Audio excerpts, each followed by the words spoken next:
Hal Jordan closes his eyes, a fragile moment of resolve amidst chaos.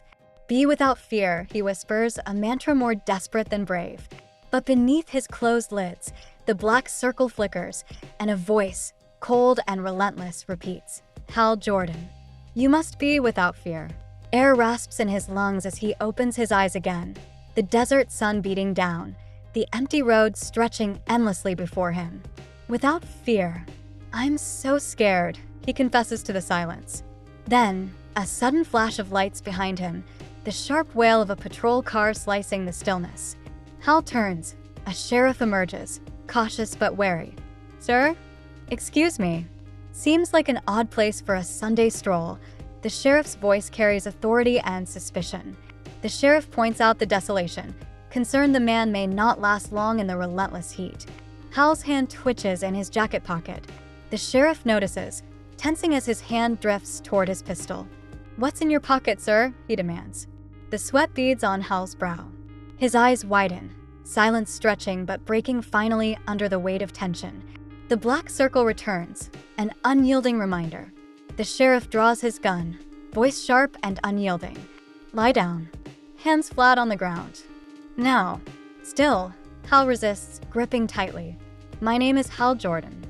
I'm from Evergreen." "Something happened there," he pleads, voice cracking. "Last warning, show me your hand." At last, Hal reveals it. Seconds later, the earth bears witness. Shattered silence where the sheriff once stood, his badge gleaming mournfully in the sun. "I'm sorry." "I'm so sorry," Hal intones, voice barely a whisper as he turns away and continues down the road. The bell over May and Mo's diner jingles, a mundane sound that contrasts the nightmare unfolding inside Hal's mind. Eyes turn to the stranger. "Something we can do for you, Han?" the waitress asks. Hal nods, voice dry. "Water, please." She watches, concerned, as Hal claws at memories buried just beneath the surface. "No, something happened," he murmurs. The room falls silent as the television cuts in with breaking news. Helicopter footage reveals Evergreen, Nevada, a town shattered by a catastrophic impact, a massive green lantern-shaped crater where buildings once stood. "Destruction seems almost total," the reporter says, eyes grave. The broadcast abruptly cuts away, an official statement promised but not yet given. Murmurs ripple through the diner. Hal's gaze falls to the condensation ring on his water bottle, and the black ring flashes again. 5 days earlier, Hal sits with friends in Evergreen. The conversation light, dreams of auctions and small-town life. Yet beneath the surface, tension simmers. Bikers roar past, reckless and dangerous. "Someone's gonna get hurt," Hal warns. Arguments flare, old wounds between Joe and Guy, between past and present. Suddenly, a motorcycle crashes with deadly force against an unseen green barrier, a shimmering, resilient force field, mysterious and impenetrable. Hal steps toward it, awe and fear colliding. "It's like a force field out of a movie," Joe murmurs. No trace left of the biker, but for silence and shock. The bikers leave as if nothing happened. "The green dome, it doesn't want to be noticed," Joe speculates. Above them, a pale alien figure stares with inscrutable eyes. Back in the present, Hal whispers a name. "Abinser." The waitress leans in, curiosity sharp. "You were there. You were in Evergreen. That on the news. Was it a spaceship?" Tears fall. "He called it the Green Lantern." The diner shifts from curiosity to confrontation. "I made a mistake. I wanted to be a hero," Hal confesses, haunted and raw. "Abinser, he gave me something. A weapon." The tension erupts as hands reach for Hal's pocket again, just like before. But this time, the hand revealed is no ordinary hand. From the wrist down, it swirls with black energy, a vortex of power and chaos. Black tendrils lash out, seizing the man and tearing him apart, leaving nothing but a golden necklace, a grim token. The energy surges uncontrollably. Hal fights to contain it. It's the hand. It takes all I have to hold it back. It responds to danger. The waitress, frightened, fires. The shadow tendrils rip through the diner, destruction in their wake.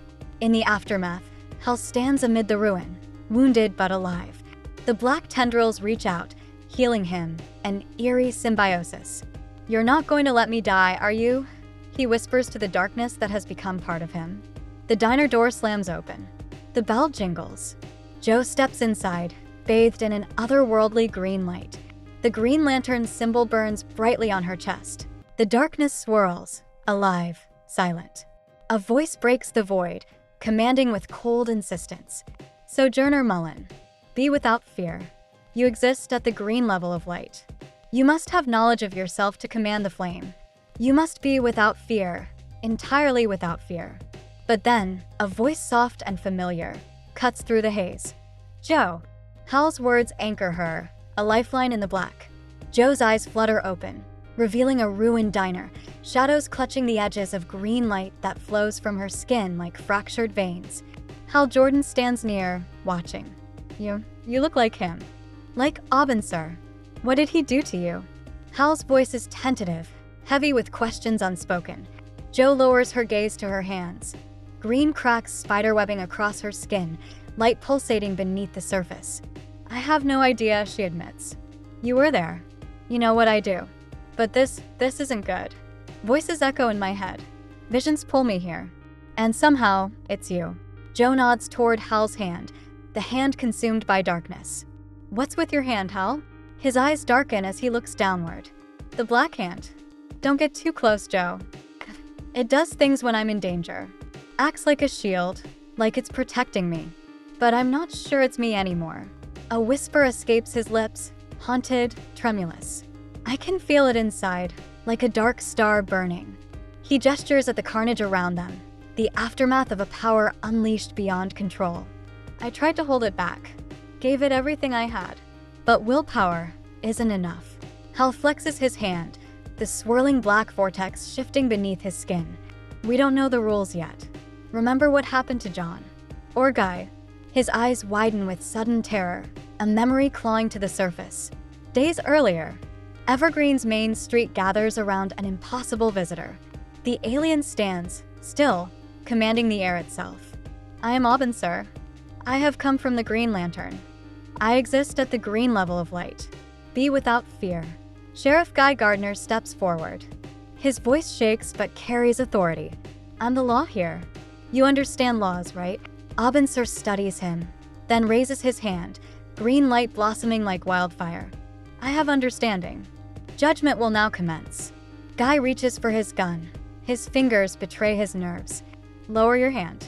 Stop this. Weapons rise among deputies. Shots aimed, tensions crackling like thunder. Judgment is in progress. Guy Gardner, you do not exist within the spectrum of light. Be without fear. Be entirely without fear. Guy's finger tightens on the trigger. Eyes lock. Two wills in dangerous standstill. Then, voices break through the chaos. Joe, Hal, John arriving just in time. Guy, what are you doing? This is first contact. Joe shouts. Keep your guns down. Fear swells like a tide, but Guy stands firm. We don't know what this is capable of. They gesture toward the alien spacecraft and the shimmering dome overhead. We can guess. Don't make it worse, Joe warns.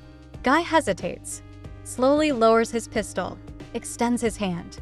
Let's start again. We don't understand. Tell us what you want. Aubin Sir's gaze lingers briefly, then flames erupt. Green fire consumes Guy Gardner, his silhouette crumbling to ash. The crowd erupts in terror, but they are frozen under Aubin Sir's unblinking stare. Guy Gardner has been judged. Judgment is in progress. Be without fear. Deputies Rita and Roy open fire, guns blazing, but bullets shatter harmlessly, deflected by a glowing green shield. Rita cries out as the green light severs her in two. Roy's hand is torn from his wrist, pained pure and raw as he falls, blood pooling beneath him. Joe and John rush in, desperate to save what remains. They scream for Hal, but he stands rooted, shock etching deep lines on his face. A flicker of resolve hardens his expression. He picks up a fallen pistol, a beacon amid ruin. Hal, wait. John's voice is calm yet firm, holding up a hand. Finger off the trigger. Think this through. You saw what happened.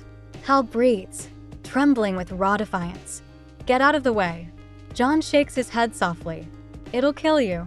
Maybe not just kill, you'll lose your hand. Reluctantly, Hal lowers the gun. John Stewart, be without fear. And with a final brilliant flash, Aubin Sir vanishes, taken into the sky aboard his ship. John turns back to the wounded deputy, calling over his shoulder. "I'll have the gun when you're ready, Hal." Now, in the present, Hal stares at his blackened hand. A pulse of shadow energies, and a gun materializes in his palm. "Guess I never gave it to him," Hal mutters, voice heavy with regret. He turns to Joe, eyes dark, warning clear. "You should go. Now." The hunger of the Black Hand is rising, the ravenous desire to consume. Not just the green light, but the whole spectrum. It wants to conquer, to be the final word. The side that wins. Hal's whisper is almost defeated. It's ancient, forgotten, but something fed it, gave it new life. It's everywhere now, in everything, out there in here. He looks up, eyes filled with shadow and pain. I'm fighting it, with everything I have. But it keeps telling me, maybe I was right. Joe sees the darkness flicker inside him, a warning and a promise. Back in Evergreen, within the soft green glow of the protective dome, the three friends sit in silence.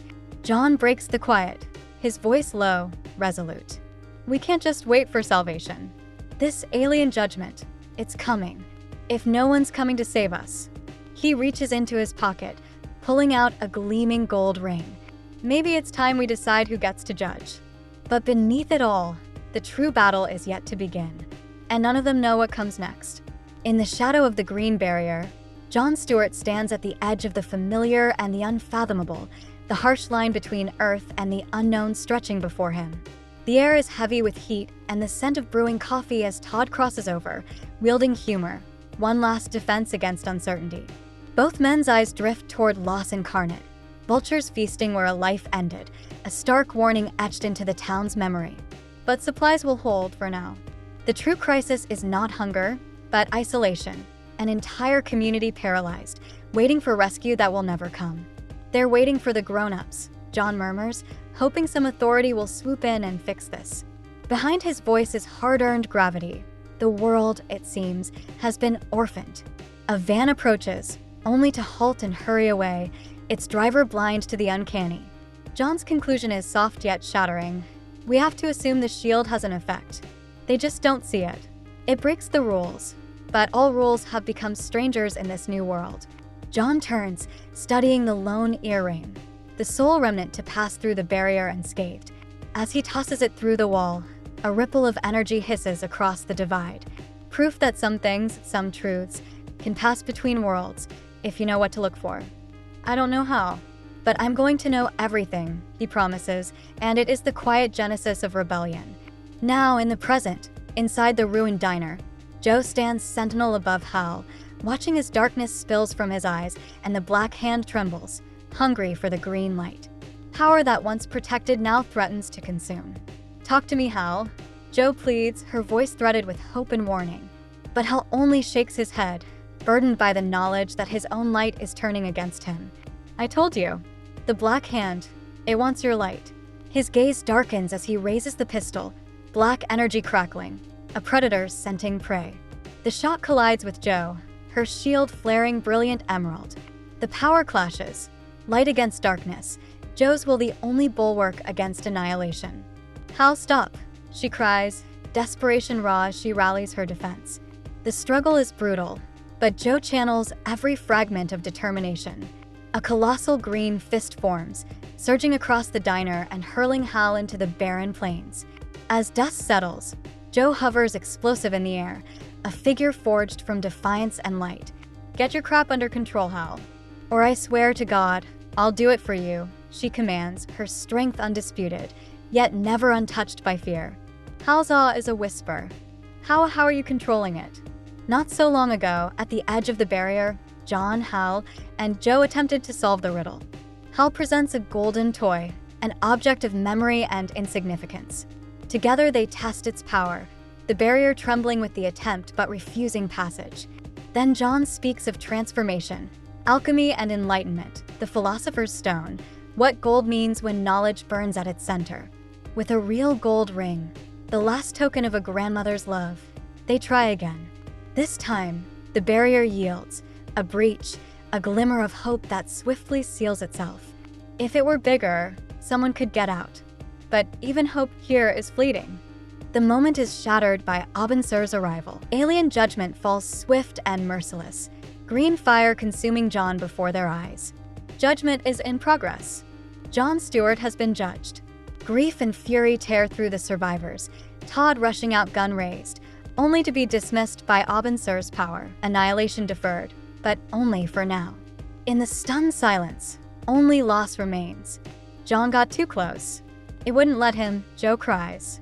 The truth is raw. There is no understanding, no lesson to be learned that will save them. There is only imprisonment, despair, unless someone dares to end it. And so Hal sets to work in private, painting bullets gold, forging a weapon from the memory of love and the currency of enlightenment. If suffering is to end, it will take knowledge, sacrifice, and perhaps violence the likes of which the world has never witnessed. But beneath it all, one truth remains. Power always comes at a cost, and the price is growing. Hal closes his eyes, and in the darkness behind his lids, he sees it, a ring of light, fragile, elusive. A voice stretches out from the void, whispering, calling his name. Hal Jordan. Judgment was made, but penance can be. The words trail into silence, swallowed by a spreading red haze. Then, a new voice emerges, angrier, relentless. Penance. You were right. You were right. You are always right. The truth crashes down like thunder. God is not the radiant ring of light. God is the void, the black zero encircling all, the endless dark. And inside the circle burns a single black star. Be the black star, Hal. The voice commands, cold and absolute. But Hal shakes his head, opening his eyes to the harsh light of reality. No, I don't want to, he whispers, defiance fragile but real. Before him, Jo floats, her body radiating a fierce green glow, orbited by hope and light. Hal, snap out of it. Stop letting that thing control you. This black hand, whatever it is. I don't want to hurt you, she pleads. Hal rises unsteadily, darkness still pouring like tears from his eyes. I wish you could, he says, voice heavy with sorrow. But it won't let you. He motioned urgently, warning her to run, before he loses control. Jo refuses. She points to the wreckage surrounding them, the shattered remnants of what they once knew. I can't just leave you here, Hal. Look at what you did. Suddenly, rage consumes him. What I did, he growls, voice twisted by shadow. The black hand erupts, darkness coiling into armor, glowing eyes piercing the gloom. It lashes out, slamming Jo into the earth with devastating force, cracking the ground beneath her. Jo looks up, eyes wide with fear, as the monstrous black hand reaches for her. What I did. What happened to Evergreen, Jo? Hal snarls, stalking forward like something otherworldly, unstoppable. Cut to the past. In the quiet, dim diner of Evergreen, Jo and Todd drink in the silence, shadows heavy between them. Jo sighs, looking up from her beer, voice bitter but certain. I think I know what happened to everyone, Todd. Those people Abby never saw at the store, the ones who didn't stockpile toilet paper, pasta, coffee, the ones we thought were sheltering in place. Todd nods slowly. They're gone. Taken. One by one. Before they can linger on the despair, the diner door creaks open. Hal steps in, service pistol in hand, loaded with yellow-tipped bullets. You ready? He asks quietly. Jo eyes her empty glass, questions swirling. Why are they the last three left in a town of 3,000? Yet something hardens inside her resolve. Hell with it. Maybe I'll ask him, she says, rising, stepping into the empty street. She calls into the sky. I want to talk to you. Hal and Todd watch, weapons ready, as the dark street suddenly glows green. From the light, Abin-Sur descends. Sojourner Mullen. Be without fear. Abin-Sur's voice rumbles, ancient and distant. Jo's voice trembles. Why? Why did you kill them all? Abin-Sur's gaze holds, unyielding. Them all? I do not have understanding. In the shadows, Hal raises his pistol, whispering to Todd. Jo's got the hard part. All I need is a clear shot. Abin-Sur lands before Jo. Existence ended for Jason Simmons as an accident, for Rita Powell as considered judgment.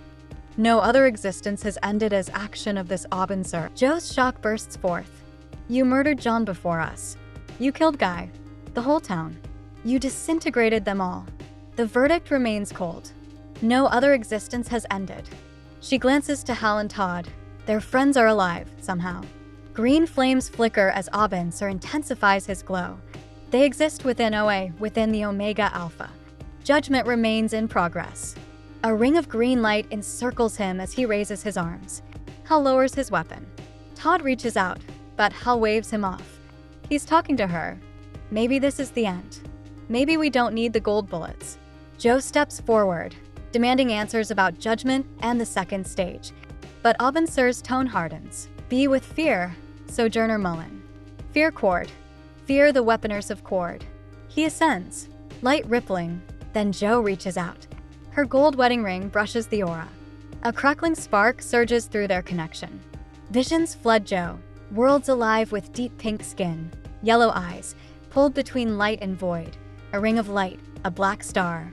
She glows, rises, power uncontrolled. Abin collapses, terrified. Chaotic action. Anomaly. Anomaly. The green barrier collapses. Above, the alien ship darkens, then plummets, crashing into Evergreen with the fury of a dying star. Explosions rip the ground as the waking world burns. Later, the US military cordons the alien wreckage, helicopters buzzing overhead. A man smirks into the desert wind, champagne in hand. Now, isn't that the prettiest sight you ever did see? To his assistant. Anyone else try to claim it? Any Lazarus fingerprints? She taps her datapad. They might have knowledge, but they couldn't beat us here. He toasts the desert, eyes cold. That's the answer I like. Beef up security. This is our gateway city moment right here in Nevada. And as of now, it belongs to Hector Hammond. Beneath it all, the black star waits. The dark heart of power stirs. The line between light and darkness blurs. And Hal Jordan stands at the crossroads of judgment and damnation.